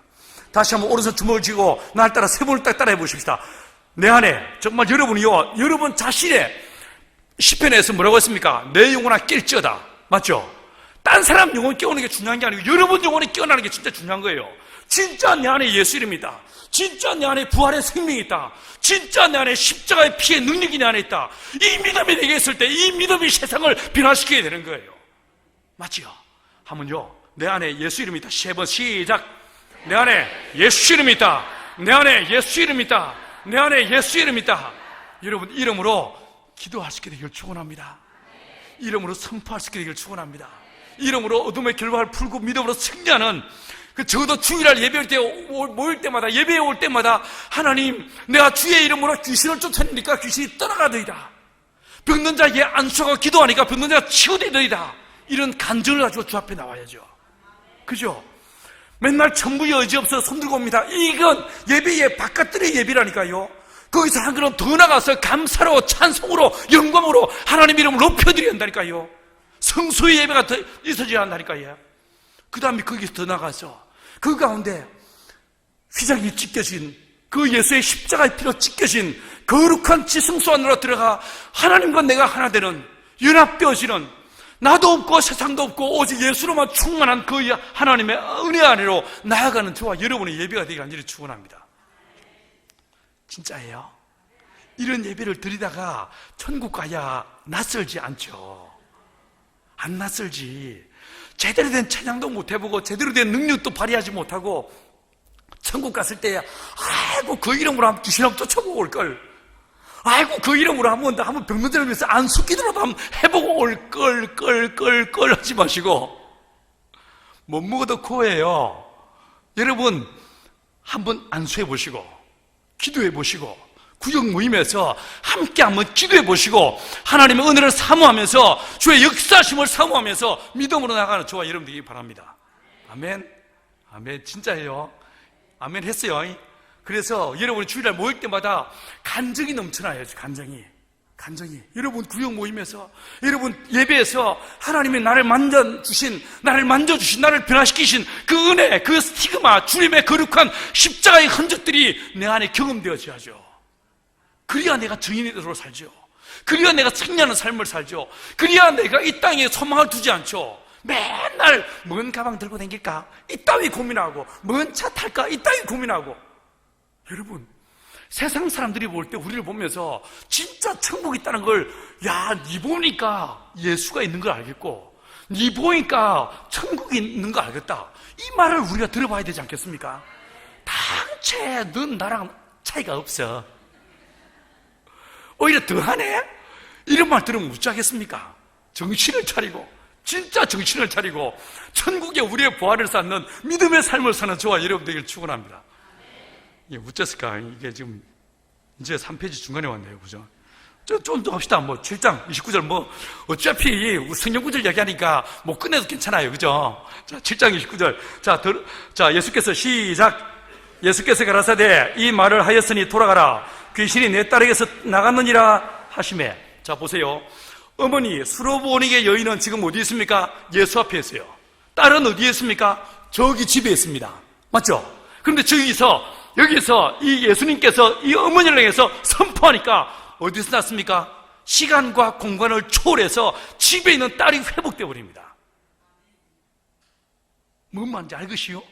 예수 이름이 얼마나 강력한 힘이 있는지 공간을 초월하고 시간을 초월해서 하나님 역사가 나타나더라는 거예요. 여러분, 이 능력이, 이 권세가, 이 이름이 누구한테 주어졌다고요? 우리 안에 주어졌다는 거예요. 내 안에 있다는 거예요. 자, 그다음 보십시오. 9장 25절이에요. 예수께서 물 위에 달려 모이는 것을 보시고 그 더러운 귀신을 꾸짖어 가라사대 벙어리 되고 귀먹은 귀신아 내가 내게 명하노니 그 아이에서 나오고 다시 들어가지 말라. 자, 뭐 하십니까? 명령하세요. 명령하세요. 하나님께서 주시는 그 거룩한 성령의 권세로 예수님께서 뭐 하십니까? 명령하십니다. 어느 날 여러분은 어떠신지 모르겠지만 제가 처음 교회를 개최한 건 대학교 1학년 때였어요. 대학 1학년 때 교회를 처음 개최했어요. 19살 때. 제가 예수 믿은 게 고등학교 1학년 때였는데 2월 달에 교회를 나왔는데 교회 나온 지 3년 반 만에 전 교회를 처음 개최했습니다. 개최해가지고 1년 동안 진짜 뼈 빠지겠는데요 100명이 모입니다. 안 믿기죠? 근데 제가 개최한 교회 옆에 있는 교회에 어느 날 토요일 날 중고등부 애들 모임을 인도하기 위해서 갔는데 그 교회가 제가 교회로 가고 있는데 옆에 있는 교회를 지나서 우리 교회로 가는데 그 교회 교인들이 보니까 교회가 막 문이 깨지고 난리가 나 있었습니다. 분위기가 좀 이상했어. 근데 보니까 거기에 성도 한 분이, 여자분이 귀신 들려가지고 돌멩이 가지고 유리창문을 깨고 옷을 홀라당 벗고 난리 법석을 뜬 거예요. 그래서 목사님은 어딘가 가버리셨어. 그래서 권사님들 몇 분이서 이 여자 성도를 붙잡고 막 어쩔 줄을 몰라 하고 있었습니다. 여러분, 근데 제가 오기 직전에 무슨 일이 있었냐면 그에 한 서너 시간 동안을 그 귀신 들린 자매하고 막 엎치락뒤치락 씨름이 있었어요. 근데 이 귀신이 너무 지쳐가지고 내가 이제 간다, 더러워서 간다 이렇게 말하더랍니다. 그렇게 말하면서 내가 목이 말라 죽겠으니까 물 한 잔 주면 물 먹고 내가 갈게 이렇게 말하더래요. 말하니까 그 말 듣자마자 권사님이 여집사한테 뭐하요 빨리 물 한 또 오고 라고 해가지고 물 또 오게 시켜서 물을 이 아줌마가 벌컥벌컥 마셨습니다. 딱 마시고 나니까 온 옆에 있는 사람들이 이제 물 마셨으니까 가 이러더랍니다. 그렇게 말했겠죠. 말하니까 아이고 시원하다 라고 하면서 트림을 뻑 하면서 뭐라고 하냐면 왜 가? 이렇게 내 말을 잘 듣는데 여러분, 예수님은요 귀신을 쫓는데 얼르고 달랜 게 아니었어요. 뭐 하셨어요? 명령하셨어요. 명령하셨어요. 이 더러운 귀신아 이 사람에게서 나오고 다시는 들어가지 말라라고 명령하십니다. 얼르는 게 아닙니다. 여러분, 우리가 예수 이름으로 기도할 때, 예수 이름으로 선포할 때 이건요 내가 어떤 능력으로 이야기하는 게 아닙니다. 누구의 이름으로? 예수의 이름으로. 창조주 하나님, 만물의 주인, 만군의 여호와 그분의 이름으로 선포하는 거예요. 이해하시겠습니까? 그러므로 우리 귀신들 앞에 절대로 얼르고 달릴 필요가 없습니다. 왕적인 권위로 뭐 하면 됩니까? 명령하는 거예요. 선포하는 거예요. 이 권세가 여러분의 안에 있습니다. 이 권세로 승리를 경험하는 저와 여러분 되길 축원합니다. 자, 16장 9절에 보니까 예수께서 안식 후 첫날 이른 새벽에 아침에 살아나신 후에 전에 7 귀신을 쫓아내어 주신 막달라 마리아에게 먼저 보이셨다라고 말하고 있습니다. 자, 분석해 볼게요. 귀신 축사의 횟수가 총 5번 등장합니다. 물론 밝히지 않은 경우도 아주 많았을 거예요. 하지만 나오는 경우가 5개입니다. 귀신 들린 사람의 증상을 보면요 발작 증세로 보이는 사람, 이건 가버나움 회당인 사람이었어요. 미친 사람의 느낌을 드는 경우가 거라사 귀신 들린 사람이었어요. 병든 사람의 느낌을, 이건 침상에 누워있던 수로보니 여인의 딸이었어요. 벙어리 간지러 앉아 느낌, 이게 귀신 들린 아들이죠.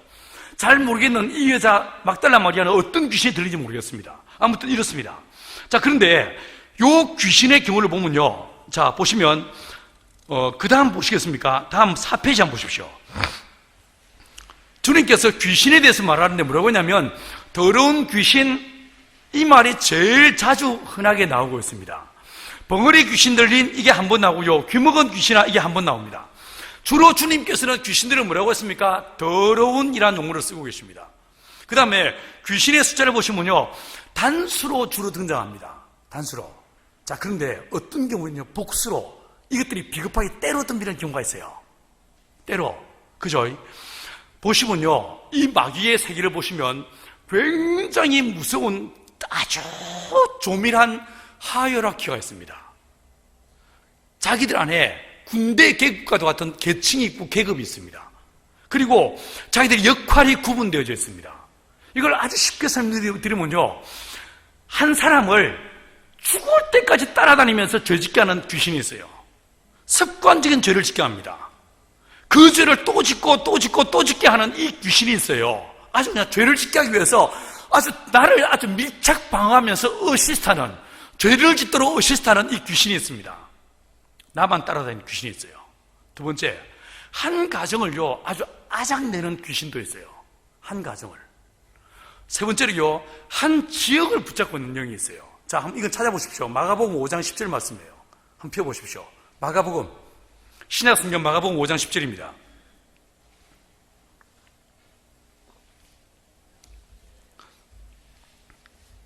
자, 같이 읽습니다. 시작. 자, 여러분, 이 귀신들이요, 예수님 앞에 뭐라고 말하고 있습니까? 우리를 어디서? 이 지방에서 내어보내지 마십시오라고 말하고 있어요. 자, 이건 그라사 귀신 들린 사람 이야기입니다. 귀신은 지금 현재 누구 안에 있었습니까? 그라사 사람, 이름을 알 수 없는 그 한 사람 안에 돼지떼에 들어가서 5,000마리나 이 물에 빠져 죽게 하는 이 귀신들이 한 사람 안에 들어가 있었습니다. 사람 안에 귀신이 있었어요. 그런데 이 귀신이 뭐라고 말합니까? 우리를 어디서? 이 지방에서 내보내지 마십시오. 이게 무슨 말이겠습니까? 이 귀신들은 한 사람, 이름을 알 수 없는 이 사람을 베이스 캠프 삼아가지고 어디를 뭐하고 있었습니까? 그 지역을 장악하고 있더란 거예요. 그 땅에서 예배가 드려지지 못하게, 그 땅에서 예수를 높여지지 못하게, 그 땅에서 하나님의 영광이 선포되지 못하게 끊임없이 방해하고 있더란 거예요. 자, 보십시다. 이 김포 땅에서 사단은 어떤 식으로 역사하고 있는 것 같습니까? 이 김포를 잡고 있는 스피릿은 뭐 같습니까? 현재 이 대한민국을 잡고 있는 영은 어떤 영이 이 대한민국을 잡고 있는 것 같습니까? 여러분, 다니엘서 10장에서 보시면 다니엘이 하나님 앞에 예루살렘을 위해서 기도합니다. 작정했습니다. 기도했습니다. 그런데 응답이, 가브리엘이 응답을 가지고 며칠 만에 왔어요? 21일 만에 왔어요. 늦게 왔죠? 이 가브리엘이 와서 뭐라고 합니까? 네가 기도한 그 첫날에 하나님의 응답이 왔었는데 내가 내려오는데 누가 막았다고요? 바사국 군이 막았어. 이건 군의 임금군자입니다. 연산군 할 때 그 군입니다. 바사의 왕이 나를 막았다는 거예요. 이게 무슨 뜻입니까? 세상 임금이 그를 막은 것입니까? 아닙니다. 여러분, 이 마귀의 체계 안에서 한 나라를 장악하는 악한 영이 있다는 거예요. 군사가 있다는 거예요. 정사자본자가 있다는 거예요. 이 정사자본자, 군사자본자가 하나님의 거룩한 천사 가브리엘이 내려오니까 그 내려온 것을 강력하게 회방하면서 하나님의 응답이 내려오지 못하게 방해하고 있다는 거예요. 한 지역을, 한 국가를, 한 시대를 잡고 있는 영이 있다는 거예요. 지금은 이 나라 이 민족을 무엇이 붙잡고 있는 것 같습니까? 무엇이 이 나라를 붙잡고 있는 것 같습니까? 우리는 무엇을 해야 될 것 같습니까? 여러분, 어제도 말씀드린 것처럼 우리 그리스도인들이 이 한반도의 땅에서 화해와 용서를 선포하고 예수의 십자가의 피가 이 민족을 덮고, 그래서 우리 그리스도인부터 시작해서 화해와 용서와 일치가 이 한반도를 덮게 만들어야 되는 거 아니겠습니까? 지금 뭐하고 있습니까? 반목 질시하고 있어요. 남남 간에, 남북 간에 끝없는 갈등과 분쟁 속에서 우리끼리 싸우게 하고 있어요. 사분오열하게 만들고 있어요. 분열케 하고 있어요. 이 분열케 하는 악한 영들과의 싸움에서 우리가 뭐 해야 되겠습니까? 용서의 복음을, 화해의 복음을, 사랑의 복음을 선포하면서 이 땅에 주의 나라가 임하게 하는 그 거룩한 일들이 우리를 통해서 일어나야 되지 않겠습니까? 이 일들이 이 금포 땅에서 일어나야 되지 않겠습니까? 안 그렇습니까? 자, 여러분, 귀신들이 단체로 덤비기도 합니다. 때로 덤비기도 했습니다. 그 다음에 보시면 이 귀신 들린 사람의 행동을 보시면요, 큰 소리를 질렀다, 아무도 제어하지 못했다, 늘 소리를 질렀다, 돌로 제 몸을 상하게 했다, 그리고 옷을 입지 않았다고 했죠. 그 끌어져 거품을 흘렸다고 했어요. 이를 갈면 파래졌다고 했죠. 경련을 일으키고 엎드려 굴며 불과 문에 자주 던졌다. 심히 상하게 했다 라고 말했어요. 자, 여러분, 이 귀신이 오는 것은, 도적이 오는 것은 뭐 한다고 했어요? 세 가지. 도둑질하고 죽이고 뭐 한다고요? 멸망시킬 수 온다고 했어요. 귀신이 나를 확 잡는 순간에 거의 보편적으로 우리 안에 어떤 마음이 드냐면요, 죽고 싶으면 충동이 들어요. 확 죽고 싶어요. 다 포기하고 싶어요. 이런 마음이 들지 않습니까? 이거 지금 뭐 하고 있는 거예요? 여러분, 영적 공격을 받고 있는 거예요. 이때 뭐 해야 됩니까? 예수 이름으로 선포해야 되는 거예요. 아시겠죠?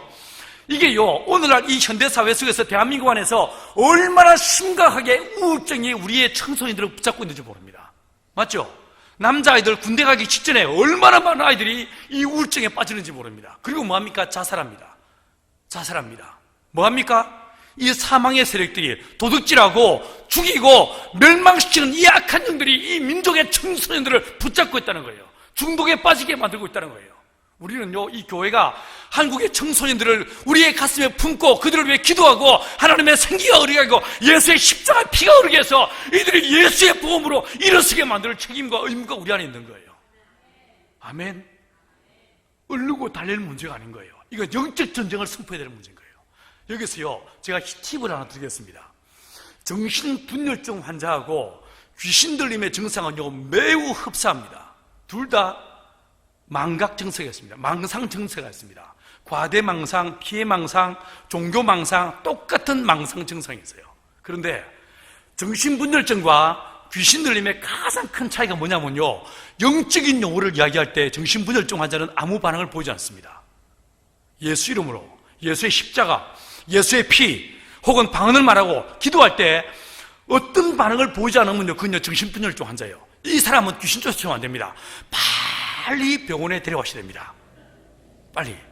그런데 내가 예수 이름으로 혹은 찬양을 하고 기도하고 내가 예수의 십자가 보혈을 말할 때 눈빛이 파르르 떨리고 그리고 부들부들 떨면서 어쩔 줄 몰라 한다, 반응을 보인다. 이게 뭐겠습니까? 그것이 귀신이 있다는 뜻이에요. 이건 뭐 이랍니까? 쫓아야죠. 선포해야죠. 이렇게 분열할 수 있는 거예요. 아시겠습니까?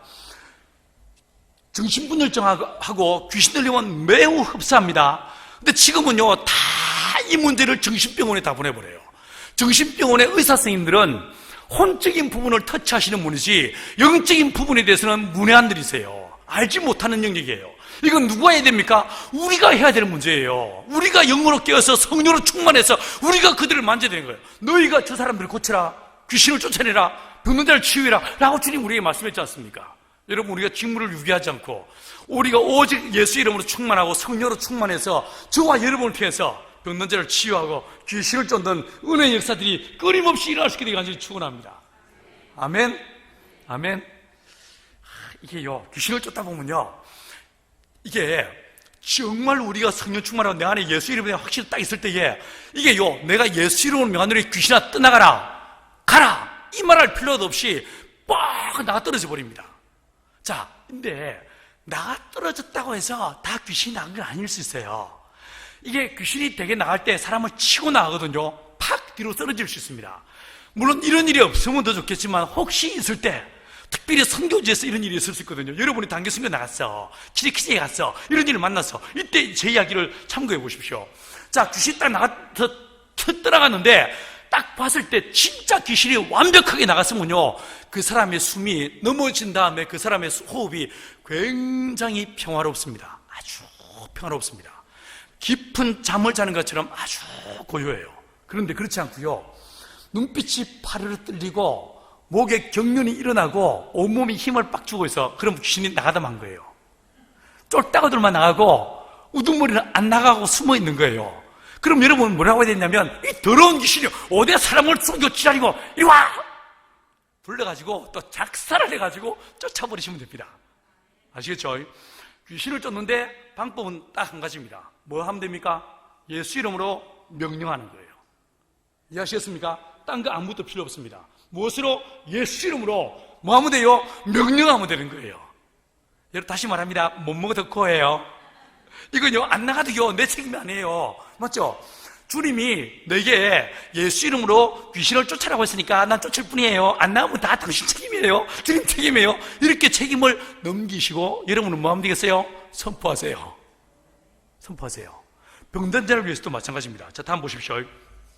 이건 내가 4페이지 다 끝났어요. 자, 5페이지 한번 가보십시오. 5페이지. 자, 새 방언을 말하면, 이건 어제 설명드렸어요. 신약에는 안 나옵니다. 예수님의 공생의 기간 동안 나오지 않습니다.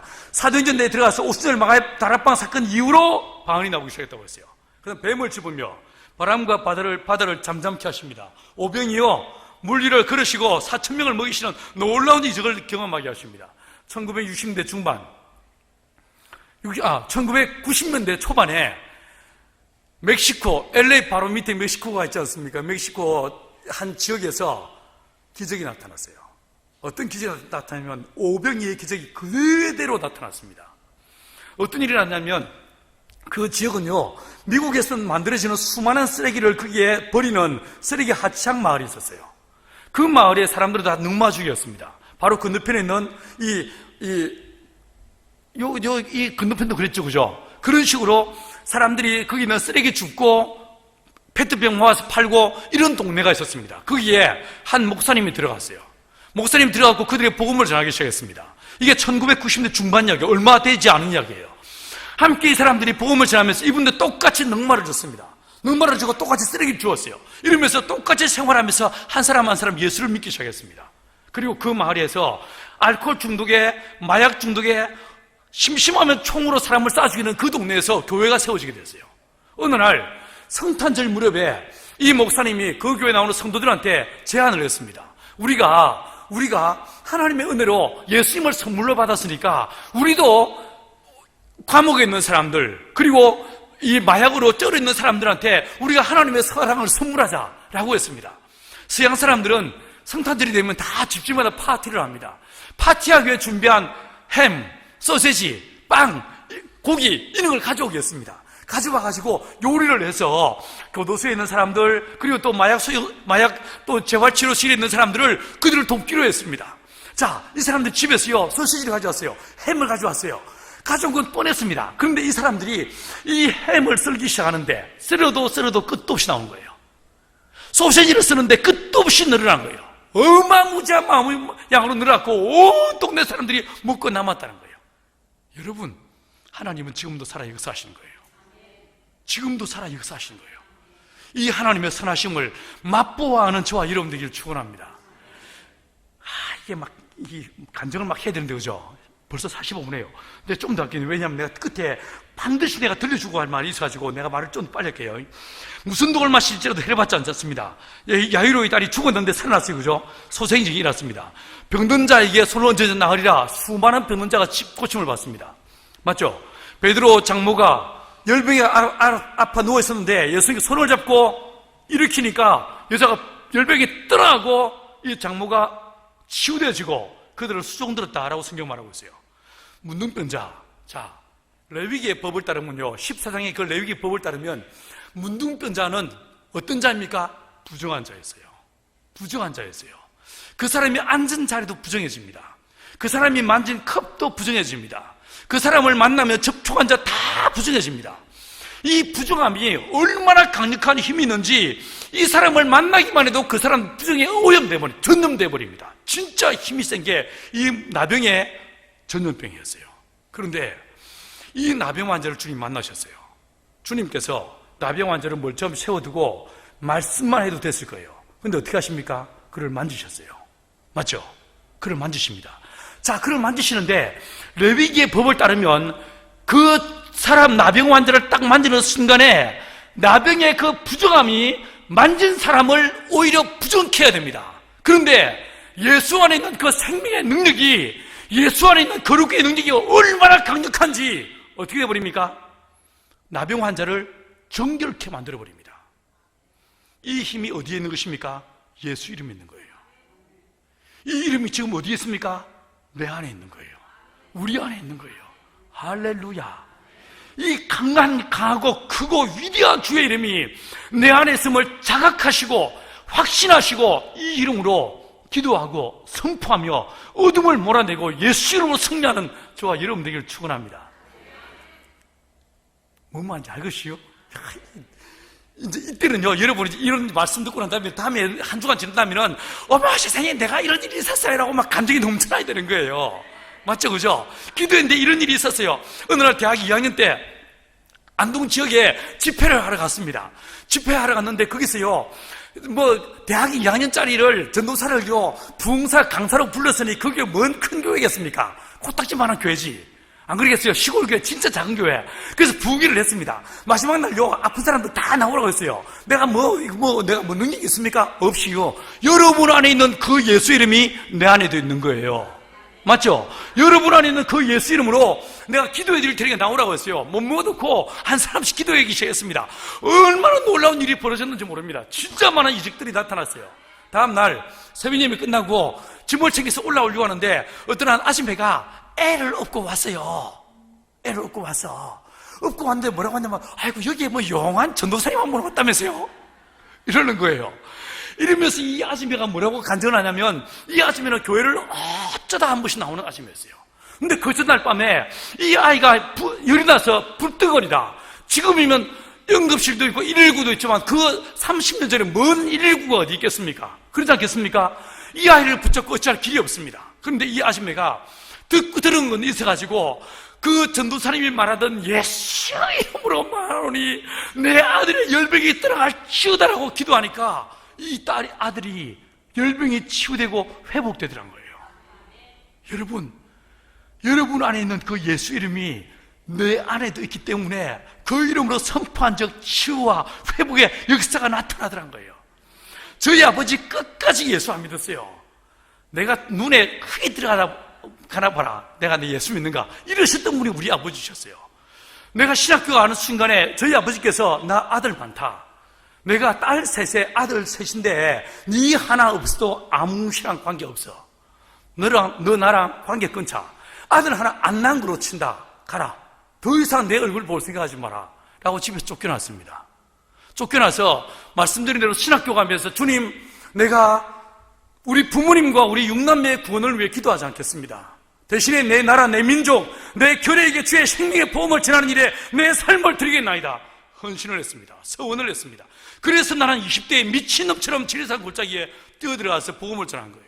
두 번째, 하나님, 내가 결혼 위해 기도 안 합니다. 이런 여자 주세요. 이런 여자 주세요. 키는 몇 센치, 몸무게는 이딴 기도 절대로 안 합니다. 아무나 좀 데리고 살겠습니다. 결혼 위해 절대로 기도 안 합니다. 여러분, 근데 하나님께서 의대 나온 여자를 저를 좋아서 따라다니게 만드셨어요. 진짜예요. 제가 결혼해 줬어요. 여러분, 저희 부모님 결혼할 때 얼마나 가난했는지 저희 어머니 아버지가요, 양가 상견례 하는 자리에서 저희 아버지가 주머니에서 봉투 하나 딱 끄집어내면서 온 처가댁 될 어른들 다 앉아있는 자리에서 딱 봉투를 꺼내면서 동진아, 이거 500만 원이다. 이거밖에 없다. 이게 이제 결혼 자금이다. 이거는 네 알아서 해라. 이러셨습니다. 근데 그 돈요, 내가 결혼 자금으로 한 푼도 안 썼어요. 어디에 썼는지 아십니까? 그때 결혼하기 전에 지리산 아이들, 중고등학생들 500명을 모았습니다. 이 아이들한테 원색적인 복음을 들려주고 싶었어요. 이 아이들을 모아놓고 수련회 날짜를 잡았습니다. 장소도 빌렸습니다. 이제 돈이 있어야 되잖아요. 이 애들 밥이라도 먹여야 될 거 아닙니까? 그래서 삥을 뜯기로 마음먹었어요. 큰 교회에다가 공문을 쫙 돌렸습니다. 저 애들 데리고 수련하는데 애들 밥 한 끼만 좀 사주세요. 삥을 뜯기 시작했습니다. 앵벌이를 하는데 어디에도 삥이 안 뜯기는 거예요. 아무도 돈을 안 줘. 아무도 돈을 안 주는 거예요. 그 하나님 앞에서 따졌습니다. 왜 이러세요? 결혼 자금 달라는 것도 아니고 애들 밥값을 달라는데 왜 안 주세요? 라고 이야기하니까 주님 뭐라고 하시냐면 한참 계시다가 너 돈 있잖아 이러시는 거예요. 아니 내가 돈이 어디 있어요? 하는데 보니까 그 500만 원이 떠올라서 기도하다가요 눈을 뜨고 주님 이거 해도 너무한 거 아닙니까? 이거 애들 콧구멍에 밥 풀을 떼듯이 어떻게 이 돈을 달라고 하세요? 따졌어요. 더 이상 아무 말씀이 없으셔. 기도해봤자 소용없어. 게임 끝났어. 속으로 구시렁구시렁 하다가 3일 후에 그 돈 들고요 자매를 찾아갔습니다. 자매, 내가 이 돈 들고 있으면 아무래도 쓸 것 같으니까 몇 끼 놓을 테니까 잘 갖고 계세요 라고 몇 끼 놨습니다. 3일 후에 찾아갔어요. 자매, 돈 잘 갖고 있어요? 물어본 다음에 뭐라고 했냐면요, 내가 급하게 쓸 때가 있어서 그러니까 빌려주시면 빌리는 거예요. 빌린 다음에 쓰고 얼른 갚아드리겠습니다. 그 돈 들고 수련했습니다. 나는요 결혼 반지 하나 못 해줬어요. 안 쫓겨나고 사는 게 이게 은혜입니다. 이게 누구의 은혜인지 내가 말을 안 하겠습니다. 이게 은혜예요. 제가 결혼하고 나서 신혼여행 가서 내가 내 자매한테 뭐라고 했는지 아십니까? 결혼 신혼여행 딱 그 둘째 날, 이제 첫날 지내고 둘째 날 아침에 내가 뭐라고 했냐면 다 아침 먹는 자리에서 자매, 내가 두 가지 할 이야기가 있다. 첫 번째, 내가 자매가 어떤 반찬을 해주더라도 나는 투정 안 한다. 밥과 김치만 줘도 난 그대로 먹을 수 있다. 그런데 밥은 네가 하는 거다. 밥은 네가 하는 거다. 나는 바깥 사람이고 너는 안 사람이다. 밥은 네가 한다. 알았지? 이렇게 했어요. 이 자매가 얼마나 순진한지 이랬어요. 두 번째, 내가 교회에서 사례비를 얼마 받는지 알려고 하지 마라. 두 번째, 이 돈을 내가 집에 가져올 거라고 상상하지 마라. 안 갖다 준다. 어디에 쓰는지 상상하지 마라. 대신에 내가 이것을 당신의 이름으로 내가 좋은 데 쓴다. 걱정하지 마라. 난 집에 돈 안 갖다 준다. 알았지? 이 두 가지가 지금까지 지켜주고 있어요. 안 쫓겨나고 사는 게 다행이에요. 그죠?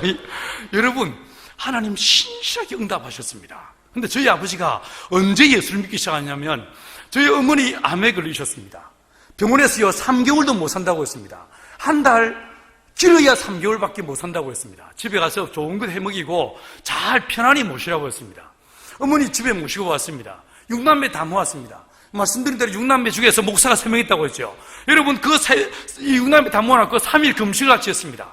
금식하고 그 마지막 날에 같이 기도하고 선포했습니다. 어쩐지 아십니까? 어머니 몸에 있던 그 암덩어리가 뿌리채 뽑혀 나왔습니다. 할렐루야. 여러분 어떻게 이런 일이 일어날 수 있습니까? 여러분 안에 있는 그 예수 이름이 내 안에도 있는 거예요. 여러분 안에 있는 그 예수의 권세가 내 안에도 있는 거예요. 그 이름으로 선포하며 그 이름으로 기도하며 결박이 풀어지고 귀신이 떠나고 병든 자가 치유되더라는 거예요. 할렐루야. 이 권세가 교회 안에 있고 이 권세가 여러분 안에 있다는 거예요. 이 힘으로 이 능력으로 믿음의 삶을 살라고 주님 말씀하시는 거예요. 주님은 이름을 주셨건만 맨날 찌질하게 맨날 우리는요 우는 소리하고요 맨날 짜는 소리하고 있어요. 주님 뭐라고 하시겠어요? 줬잖아. 내가 줬잖요. 왜 이러 시방 이러지 않으시겠어요? 내가 또 뭘 더 줘? 이러지 않으시겠습니까? 내가 내 아들을 줬어. 내 십자가에서 내 피를 다 쏟았어. 내 이름까지 너에게 줬어. 라고 말씀하지 않으시겠습니까? 여러분, 우리가 예수 이름으로 기도도 하지만 내게 준 예수 이름으로 믿음으로 승리하는 저와 여러분 되기를 축원합니다. 여러분, 미디안이 쳐들어왔어요. 가나안에 미디안이 쳐들어왔고 이스라엘 민족을 초토화시켜버렸습니다. 여러분, 몇 년 동안 지배했습니까? 6년 동안을요 완벽하게 온 이스라엘을 작살내버렸습니다. 그런데 이 미디안과의 싸움에서 하나님 누구를 부르셨습니까? 기드온을 부르셨어요. 이 기드온 진짜 쪼잔한 인간이었어요. 지 혼자 먹고 살겠다고 밀을 어디서 타작했습니까? 포도즙 틀에서. 진짜 비겁하게 지 혼자 먹고 살려고 자기밖에 모르는 인간이요. 이게요 기드온이었어요. 근데 하나님께서 이 기드온을 찾아오십니다. 지금 뭐라고 하십니까? 큰 용사야. 여러분, 여러분이 큰 용사라는 거예요. 여러분이 기도를 많이 하기 때문에 큰 용사가 아니고 여러분이 위대한 믿음의 사람이기 때문에 능력의 사람이기 때문에 여러분이 큰 용사가 아니고 여러분 안에 무엇이 있기 때문에? 예수의 이름이기 때문에. 할렐루야. 여러분이 큰 용사라는 거예요. 하나님께서 네가 이 민족을 구원하라고 말씀하십니다. 여러분, 이 기드온이 우여곡절 끝에 사람을 모았습니다. 몇 명을 모았습니까? 32,000명. 하나님 뭐라고 하십니까? 너무 많다. 돌려보내라. 따지고 보면요, 이스라엘 민족이 민수기에서 보시면 광야에 있을 때에 2번 카운트했습니다. 숫자를 세봤습니다. 몇 명이었습니까? 60만 3,550명이었어요. 60만 대군이었었습니다. 그런데 지금 이 기드온 때에 몇 명이라고요? 32,000명. 20분의 1로 줄어든 거예요. 맞죠? 그 큰 영광은 사라져버리고 여러분 다 무너져버리고 오히려 미디안에게 완벽하게 종노릇하고 있더란 거예요. 내가 예수를 믿는데 내가 예배를 드리는데 맨날 내가 돈 때문에 쩔쩔매, 질병 때문에 내가 늘 질질 끌려다녀, 맨날 울어, 맨날 슬퍼, 맨날 죽겠어. 이게 뭡니까? 기드온의 시대에 이스라엘 민족이 미디안에게 장악당하여 지배당하고 있는 것과 똑같은 거 아니겠습니까? 맞죠? 똑같은 거예요. 근데 주님 뭐라고 하십니까? 32,000명 너무 많다. 돌려보내라. 돌려보냈습니다. 겁먹은 자 다 돌려보냈습니다. 몇 명 남았어요? 10,000명. 주님 뭐라고 하십니까? 너무 많다. 이것도 많다. 이것도 많다. 물가로 가서 물을 두 손으로 떠서 개처럼 핥아 먹는 자만 따로 세우라. 몇 명이었어요? 300명. 주님 뭐라고 하십니까? 이 됐다. 이 사람들 데리고 나가라. 라고 이야기하십니다. 몇 년 전에 300이라는 영화가 나왔죠. 그 300의 모티브가 이 기도원의 300용사였어요. 그런데요, 그 영화 보셨는지 모르겠지만 그 영화에서 보면 남성성이 강력한 온몸이 막 근육질로 막 쟤하고 다른 온몸이 근육으로 막 똘똘 뭉친 인간들이 나가 싸웁니다. 그런데요, 기도원의 300은 그런 의미가 아니었어요. 기도원의 300은 뭘까요? nothing이에요, nothing. 아무것도 아님. 아무것도 할 수 없음. 실제로 사사기 7장 12절에서 보시면 이 기도원 시대에 300명의 용사가 딱 모여있는데 미디안에 쳐들어왔습니다. 얼마나 많았습니까? 미디안과 아말렉과 동방 백성들이 연합군을 형성해 쳐들어왔어요. 얼마나 많았습니까? 바닷가에 모래와 같이 많았다. 메뚜기 떼와 같이 많았다. 이렇게 말했습니다. 수많은 사람들이 쳐들어왔습니다. 여러분, 마귀는 훨씬 우리보다 강력할 수 있습니다. 우리는 마귀는 보지 못하지만 마귀는 우리를 보고 있습니다. 우리는 마귀를 볼 수 없지만 마귀는 내 약점, 내 과거의 치부 정확하게 알고 있습니다. 너 인생을 그따위로 살면서 네가 이렇게 우리를 정죄합니다. 우리를 참수합니다. 내 과거를 기억하고 있습니다. 마귀가 훨씬 더 강력할 수 있습니다. 여러분, 그런데요, 이 기도원 몇 명 있습니까? 300명밖에 없습니다. 이 기도원이 쫄지 않겠어요? 겁먹지 않겠어요? 아무것도 못할 것 같습니다. 근데 주님 그날 밤에 뭐라고 하십니까? 기도원아, 너 겁나지? 겁나면 네 부하 부라를 데리고 저 적진함 들어가 봐라. 들어가서 그들의 소리를 듣고 와라. 라고 이야기하십니다. 가봤습니다. 어떤 소리 들렸습니까? 꿈에 대한 이야기를 하고 있었습니다. 7장 13절에 보니까 어떤 사람이 자기의 꾼 꿈을 이야기합니다. 내가 꿈에 보니까 뭐가 들어오더라고요? 보리떡 하나가 들어오더라고요. 이 보리떡이 미디안의 장막을 뒤엎어버렸다라고 말하고 있어요. 여러분, 기도원이 이 꿈에 대한 이야기를 듣고요, 용기 100배에서 나옵니다. 그리고 싸워 승리합니다. 자, 여기서 보리떡이 뭘까요? 이 보리떡이 뭘까요? 여러분, 레위기에서 보시면요, 초실절이라고 첫 번째 곡식에 열매를 드리는 날이 있습니다. 이때 아직 추수하기 전에 제일 먼저 곡식 한 단을 베어와서 이거를요, 하나님 앞에서 흔듭니다. 이걸 떡을 만들어서 주 앞에 드립니다. 이게 뭔지 아십니까? 이게 보리떡이었어요. 이게 보리떡이었어요. 자, 두 번째, 여호수아 5장 11절에서 이스라엘 민족이 요단강을 건너서 가나안 땅에 딱 들어왔습니다. 들어와서 유월절을 지냈어요. 유월절을 지난 이튿날 뭘 먹었습니까? 그 땅에 볶은 곡식과 그 땅에 소산물을 먹었습니다. 이게 뭐겠습니까? 이게 바로 보리떡을 먹었어요. 또 보리떡입니다. 구약에서 하나님 앞에 드려져서 흔들어지던 이게 바로 보리 한 단이었고 이게 보리떡이었었어요. 근데 신약에 오니까 요한복음 6장에서 주님께서 디비랴 호수 건너편에서 정확하게 됩니까? 광야죠. 이 광야에서 주님께서 5,000명 사흘을 굶은 그 사람들 앞에서 뭘 먹이십니까? 그 자리에 없어서 모르시겠어요? 뭘 먹이셨어요? 보리떡 5개, 물고기 2마리, 오병이요. 보리떡 5개잖아요. 이 보리떡 5개를 5,000명을 딱 먹이신 다음에 주님 뭐라고 하십니까? 6장, 요한복음 6장 45절에서 48절에 주님 뭐라고 했어요? 나는 하늘로부터 나는 생명의 떡이야. 그 보리떡이 누구라고요? 예수란 거예요, 예수. 그게 바로 예수라는 거예요. 여러분, 로마 사회에서요, 로마 군대에서 싸움에 승리한 군대, 용맹무성한 군대는요, 밀을 먹였어요. 도망간 군대, 패배한 군대는요, 보리를 먹였어요. 밀문화권에서요, 밀은 사람이 먹는 것이었어요. 그런데 보리는 뭐냐면요, 하찮은 것이었어요. 보리는 짐승이나 먹이는 것이었어요. 실제로 밀과 보리를 비교해보면 조단백질이 이 보리가요 20% 떨어집니다. 밀보다 떨어집니다. 영양가가 떨어집니다. 하찮은 것이었어요. 밀은 사람이 먹는 것이고 보리는 사람이 먹는 게 아니었어요. 짐승이나 먹이는 것이었어요. 가뭄 때, 기근 때에 먹고 살 게 없을 그때 먹는 이게 바로 보리였어요. 그게 보리떡이었어요. 근데 주님 어떤 모습으로 오십니까? 보리떡으로 오신 거예요. 흠모할 만한 것이 아무것도 없는, 선한 것이 아무것도 없는, 나사렛에서 무슨 선한 것이 나겠느냐 말씀하시는 그 예수의 모습으로 이 땅에 오시는 거예요. 그런데 그 보리떡 하나가 들어오니까 어떻게 되더라고요? 이 미디안 진정이 박살나 버리더란 거예요.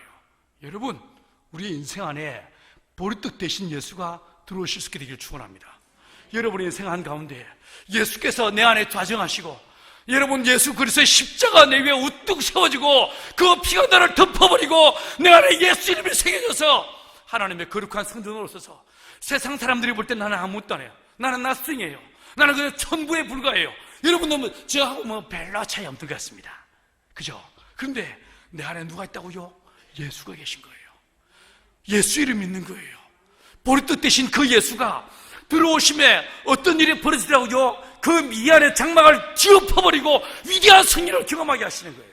사랑하는 여러분, 이 예수가, 보리떡 대신 예수가 이 아름다운 교회에 충만히 임하는 역사가 되길 축원합니다.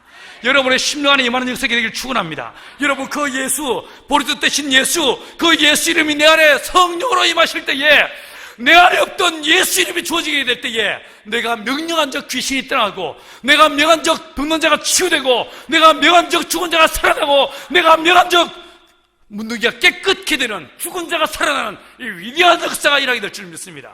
할렐루야. 한 번은요 이웃나라에 49년 굉장히, 이게 제가 그때 와서 간증을 했습니까? 긴 기간 동안 엄청난 기근이 있었습니다.